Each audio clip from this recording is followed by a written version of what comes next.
everyone. നമ്മളിന്ന് discuss ചെയ്യാൻ പോകുന്ന ടോപ്പിക് ലിംഫെഡിമ എന്നതാണ്. ലിംഫെഡിമ എന്നത് നമ്മൾ കോമൺ ആയിട്ട് കാണുന്നത് കാലിലോ കയ്യിലോ ഒക്കെ വറ്റാത്ത നീര് ഉള്ള കണ്ടീഷൻസിനാണ് ലിംഫെഡിമ എന്ന് പറയുന്നത്. അത് നീരായിട്ടോ ചിലപ്പം കുറച്ചും കൂടെ നീരും അതിൻ്റെ കൂടെ കഴപ്പുമായിട്ടൊക്കെ കാണാം. അപ്പം ഇത് രണ്ട് ടൈപ്പ് ഉണ്ട്. ഒന്ന് പ്രൈമറി, സെക്കൻഡറി എന്ന് പറയും. ഒന്ന് പ്രൈമറി എന്ന് പറയുന്നത് അത് നമ്മുടെ ലിംഫാറ്റിക് സിസ്റ്റം അഥവാ ഈ നീര് വലിച്ചുകൊണ്ട് പോകുന്ന കുഴലുകൾക്കുള്ള ഏതെങ്കിലും രീതിയിൽ ഡെവലപ്മെൻ്റ് ആയിട്ടുള്ള പ്രോബ്ലംസ് ഉണ്ടാകുന്നതെന്ന് പറഞ്ഞാൽ ജന്മന ഉള്ളതാകാം, അതല്ല കുറച്ചും കൂടെ ഒരു ഏർലി അഡോളസൻസിലോ അഡൽട്ട് ലൈഫിലോ ഒക്കെ ഇത് മാനിഫെസ്റ്റ് ചെയ്യാം. പിന്നെ ഉള്ളത് സെക്കൻഡറി ലിംഫെഡിമ. അതാണ് നമ്മൾ ഈ സാധാരണഗതിയായി മന്ത് എന്നൊക്കെ പറയുന്ന ഈ നമ്മുടെ കൊതുകടി മൂലമുള്ള ഫൈലേറിയൽ പാരസൈറ്റിക് ഇൻഫെക്ഷൻ കൊണ്ട് വരുന്നത് ആണ് ഈ മന്ത്.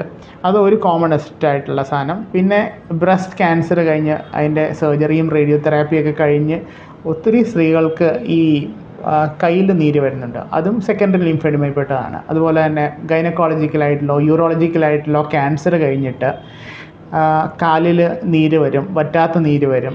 അതും ലിംഫെഡിമയാണ്. അപ്പം ഈ ലിംഫെഡിമയുടെ ട്രീറ്റ്മെൻറ്റ് എന്താണെന്ന് നമുക്ക് നോക്കാം. ലിംഫെഡിമയുടെ ട്രീറ്റ്മെൻറ്റ് രണ്ടായിട്ട് തിരിക്കാം. ഒന്നെന്ന് പറയുന്നത് അതിൻ്റെ മുഖ്യമായിട്ടുള്ള ട്രീറ്റ്മെൻറ്റ് എന്ന് പറയുന്നത് ഈ കംപ്ലീറ്റ് ഡീകൺജസ്റ്റീവ് തെറാപ്പി അഥവാ ലിംഫാറ്റിക് തെറാപ്പി എന്ന് പറയും. അപ്പോൾ ഈ ലിംഫാറ്റിക് തെറാപ്പി ആണ് ഇതിൻ്റെ മുഖ്യമായിട്ടുള്ള ട്രീറ്റ്മെൻറ്റ്. പിന്നെ ഉള്ളതെന്ന് പറയുന്നത് സർജിക്കൽ ആസ്പെക്ട്സ് ഉണ്ട്. സർജിക്കൽ ആസ്പെക്ട്സ് എന്ന് പറയുന്നത് വണ്ണം കൂടി നിൽക്കുന്ന കാലിൻ്റെ കൈയുടെയോ വണ്ണം കുറയ്ക്കാനുള്ള സർജറികളുണ്ട്, ഡീബൾക്കിംഗ് സർജറീസ്. പിന്നെ ഈ നീര് വലിച്ചുകൊണ്ട് പോകുന്ന നീര്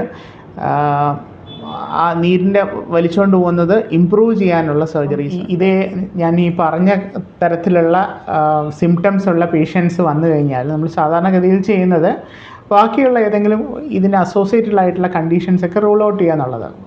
കോമൺ ആയിട്ട് കാണുന്ന നമ്മുടെ വേരിക്കോസിൻ്റെ അസുഖങ്ങളോ അങ്ങനെയുള്ള കാലിൽ വരുന്ന നീര് വരുന്ന കണ്ടീഷൻസ് അഥവാ ഈ രണ്ട് കാലിൽ നീര് വരുന്ന കണ്ടീഷൻസ് ഉണ്ട്. ഈ കിഡ്നിയുടെ അസുഖങ്ങൾ, പിന്നെ ലിവർ ഫെയിലിയർ, അങ്ങനെയുള്ള അസുഖങ്ങളൊക്കെ റൂൾ ഔട്ട് ചെയ്ത് കഴിഞ്ഞാൽ നമുക്ക് ഒരു ഇമേജിങ്, ഏറ്റവും കോമൺ ആയിട്ട് നമ്മൾ ചെയ്യുന്ന ലിംഫോസിൻറ്റിഗ്രഫി എന്ന് പറഞ്ഞൊരു ഡൈ കുത്തിവെച്ചുള്ള ഒരു ഇമേജിങ് ഉണ്ട്.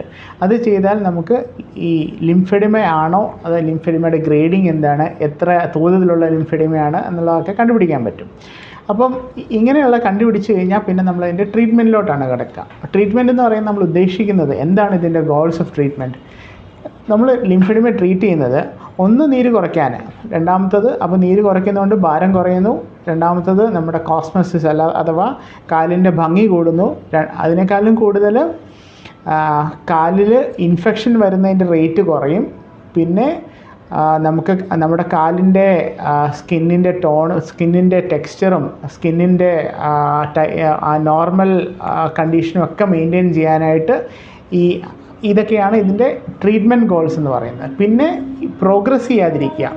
ഈ ലിംഫെഡിമയുടെ ഒരു പ്രശ്നം, ഇത് പ്രോഗ്രസീവായിട്ട് ഇതിൻ്റെ വണ്ണം കൂടിക്കൊണ്ടിരിക്കും. അപ്പം ഇതെല്ലാം അറസ്റ്റ് ചെയ്യാനും അതുപോലെ തന്നെ ഇൻഫെക്ഷൻ്റെ തോത് കുറയ്ക്കാനുമാണ് നമ്മൾ മുഖ്യമായിട്ടുള്ള ട്രീറ്റ്മെൻറ്റ് ഓപ്ഷൻ എന്ന് പറയുന്നത് കംപ്ലീറ്റ് ഡീകൺജസ്റ്റീവ് തെറാപ്പി അഥവാ ലിംഫെഡിമ തെറാപ്പി എന്ന് പറയുന്നത്. കോമൺ ആയിട്ട് ലിംഫെഡിമ തെറാപ്പി എന്ന് പറയുന്നതാണ് ഇതിൻ്റെ മെയിൻ ഓപ്ഷൻ. പിന്നെ സർജിക്കൽ ട്രീറ്റ്മെൻ്റ് ഉണ്ട്. സർജിക്കൽ ട്രീറ്റ്മെൻറ്റ് എന്ന് പറഞ്ഞാൽ നമ്മുടെ നീര് കുറയ്ക്കാനായിട്ട് എന്ന് പറഞ്ഞാൽ നീര് ഉണ്ടാകുന്നത് കുറയ്ക്കാനായിട്ടുള്ള സർജറികളുണ്ട്. അത് സാധാരണഗതി ചെയ്യുന്നത് ലിംഫോവീനസ് അനാസ്റ്റമോസിസ് എന്ന് പറഞ്ഞാൽ ഈ സൂപ്പർ മൈക്രോ സർജറിയാണ്. ചെറിയ ലിംഫാറ്റിക് ചാനൽസും അതുപോലെ തന്നെ ചെറിയ രക്തക്കൊഴലും തമ്മിൽ കണക്ട് ചെയ്യുന്ന സർജറീസ് ഉണ്ട്. പിന്നെ കഴുത്തിൽ നിന്ന് കഴലുകൾ മാറ്റി കാലിലോട്ടും കയ്യിലോട്ടും വെച്ച് അവിടെ നമുക്ക് ഈ ലിംഫാറ്റിക് അതിൻ്റെ പ്രവർത്തനം ഇമ്പ്രൂവ് ചെയ്യാനുള്ള സർജറീസ് ഉണ്ട്. അതുകൂടാതെ കൈയിൻ്റെയും കാലിൻ്റെയൊക്കെ വണ്ണം കുറയ്ക്കാനുള്ള ഡീബൾക്കിംഗ് സർജറീസും ഉണ്ട്. പക്ഷേ നമ്മൾ ഇന്ന് കൂടുതലും ഏറ്റവും മെയിനായിട്ട് ഡിസ്കസ് ചെയ്യാൻ പോകുന്നത് ലിംഫാറ്റിക് തെറാപ്പി എന്താണെന്നുള്ളതിനെ പറ്റിയാണ്. ലിംഫാറ്റിക് തെറാപ്പി എന്ന് പറയുന്ന ഒരു കോമൺ നെയിം ആണെങ്കിലും അതിൻ്റെ ശരിക്കുള്ള പേരെന്ന് പറയുന്നത് കമ്പൈൻഡ് അല്ലെങ്കിൽ കംപ്ലീറ്റ് ഡീകൺജസ്റ്റീവ് തെറാപ്പി എന്നുള്ളതാണ്. ഇതിനകത്ത് പല ഘടകങ്ങളുണ്ട്. ഒന്നെന്ന് പറയുന്നത് മാനുവൽ ലിംഫാറ്റിക് ഡ്രെയിനേജ് അഥവാ നമ്മൾ ഒരു പ്രത്യേക രീതിയിലുള്ള മസാജിങ്ങിലൂടെ ഈ നീരിനെ വറ്റിക്കാൻ നോക്കുകയാണ്. കാലിലുള്ള നീരിനെ അതിൻ്റെ നോർമലായിട്ട് ലിംഫാറ്റിക് അനാറ്റമി ഉള്ളിടത്തോട്ട് നീരിനെ എത്തിക്കുക, ആ നീര് അതുവഴി വലിച്ചുകൊണ്ട് പോകുക എന്നുള്ളതാണ്. രണ്ടാമത്തത് ഇതിൻ്റെ കൂടെ തന്നെ മൾട്ടിപ്പിൾ ലെയറിലുള്ള ബാൻഡേജിങ് ചെയ്യും. പിന്നെ മൂന്നാമത് സ്കിൻ കെയർ, പ്രോപ്പറായിട്ടുള്ള സ്കിൻ കെയർ എന്ന് പറഞ്ഞാൽ സാധാരണഗതിയിൽ ഈ ലിംഫെഡിമ ഉള്ളവർക്ക് കാലിൽ അണുബാധ ഉണ്ടാവും. അണുബാധ എന്ന് പറഞ്ഞാൽ ഫംഗൽ ഇൻഫെക്ഷൻ, വിരലിൻ്റെ ഇടയിലുള്ള ഫംഗൽ ഇൻഫെക്ഷനുകളോ അതുപോലെ തന്നെ ഡ്രൈ ആയിട്ടുള്ള സ്കിന്നുകളോ ഒക്കെ കാണും. അപ്പോൾ അതിനൊക്കെയുള്ള മാനേജ്മെൻറ്റ്. പിന്നെ ഇതിൻ്റെ കൂടെ തന്നെ കുറച്ച് ബ്രീത്തിങ് എക്സസൈസുകളും ഈ ലിംഫാറ്റിക് സ്റ്റിമുലേഷൻ എക്സസൈസുകളും ഒക്കെ കൂടിയുള്ള ഒരു തെറാപ്പിയാണ് ഈ കംപ്ലീറ്റ് ഡീകൺജസ്റ്റീവ് തെറാപ്പി അഥവാ ലിംഫാറ്റിക് തെറാപ്പി എന്നുള്ളത്.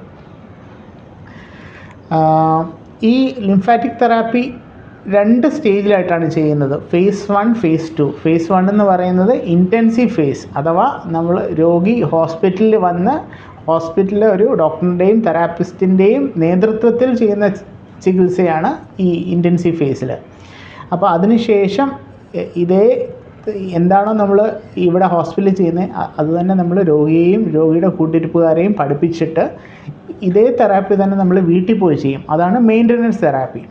അപ്പം ഇൻറ്റൻസീവ് തെറാപ്പി കഴിയുമ്പോൾ തന്നെ നല്ല വ്യത്യാസം വരും കാലിലെ നീരിന്. പക്ഷേ അൾട്ടിമേറ്റ്ലി നമുക്ക് നല്ലൊരു റിസൾട്ട് വരണമെങ്കിൽ, ലോങ് ടേം ആയിട്ടുള്ള റിസൾട്ട് വരണമെങ്കിൽ മെയിൻ്റനൻസ് തെറാപ്പി പ്രോപ്പർ ആയിരിക്കണം. എന്ന് വെച്ചാൽ വീട്ടിൽ പോയാലും രോഗിയും കൂട്ടിരിപ്പുകാരെയും കൂടെ ചേർന്ന് ഈ രോഗിയുടെ കാലിൽ മസാജിങ്ങും ബാൻഡേജിങ്ങും പ്രോപ്പറായിട്ട് ചെയ്യേണ്ടതാണ്. അപ്പം ഈ ലിംഫാറ്റിക് തെറാപ്പി പ്രോപ്പറായിട്ട് ചെയ്യുവാണെങ്കിൽ നമ്മുടെ കാലിന് നീര് കുറയുകയും ചെയ്യും, ഇൻഫെക്ഷൻ വരുന്നതിൻ്റെ അളവ് കുറയും. അങ്ങനെ പ്രോപ്പറായിട്ട് നല്ലൊരു ക്വാളിറ്റി ഓഫ് ലൈഫ് ഈ ലിംഫെഡിമ ഉള്ള പേഷ്യൻസിന് നമുക്ക് നൽകാൻ കഴിയും.